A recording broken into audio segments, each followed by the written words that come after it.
clap de fin pour les Go Masters. La chaîne M6, qui a lancé ce nouveau divertissement le 23 décembre dernier, a fait le choix de ne prévoir que 4 épisodes pour cette première saison. Après quelques semaines de compétition, les heureux gagnants ont été dévoilés ce mardi 12 janvier.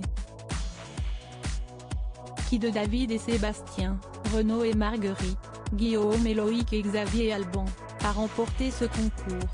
À l'issue de la demi-finale, Marguerite et Renaud, déçus, ont quitté l'aventure.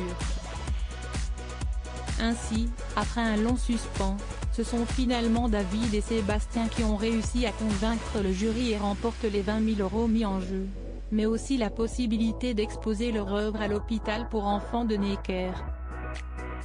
Pour cette ultime étape, les candidats devaient laisser place à leur créativité puisqu'aucun thème ne leur était imposé.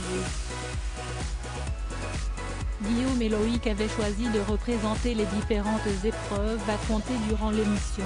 Xavier et Alban avaient opté pour la reproduction d'un arbre qui, symboliquement, prenait le pouvoir de la civilisation et Sébastien et David ont choisi de réaliser leur autoportrait, qui représentait la liberté et l'expression. Les deux candidats sont également parvenus à la motoriser. Après 24 heures d'épreuve, ce sont Georg et Pauline, les anciens candidats, 2 briques master et quelques anonymes qui ont départagé les participants. Ils ont été difficiles à départager, a avoué Georg. Sur le podium, on retrouve donc David et Sébastien en tête, Xavier et Alban en seconde position puis finalement Guillaume et Loïc. Je suis vraiment fier de nous, a expliqué David.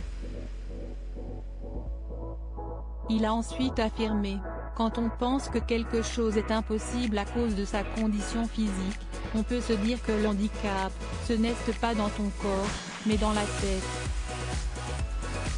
Né sans son bras droit, le jeune homme porte de nombreuses prothèses en Lego.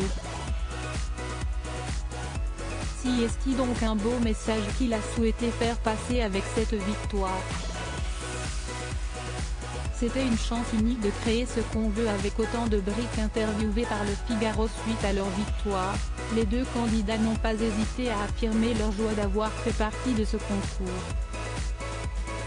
On était heureux d'être en finale, explique-t-il d'abord. Et concernant l'épreuve libre, on a été aussi ravis du thème libre. On a rapidement trouvé l'idée de mêler nos deux univers. Et ça a payé car on a parlé de nous dans notre création. On s'est mis en scène. C'était bien de finir ce concours avec notre œuvre à nous, conclut-il. Si le plus dur a été les baisses de morale, les deux participants ont pris beaucoup de plaisir avec leurs différentes créations. Une émission qui a permis à leur magazine, Brick Mag, de se faire connaître et qui a confirmé leur amour pour la création. Si la chaîne n'a pas encore renouvelé le concours pour une seconde saison, Éric Antoine a affirmé au Figaro qu'il y a de grandes chances pour que l'émission revienne l'année prochaine.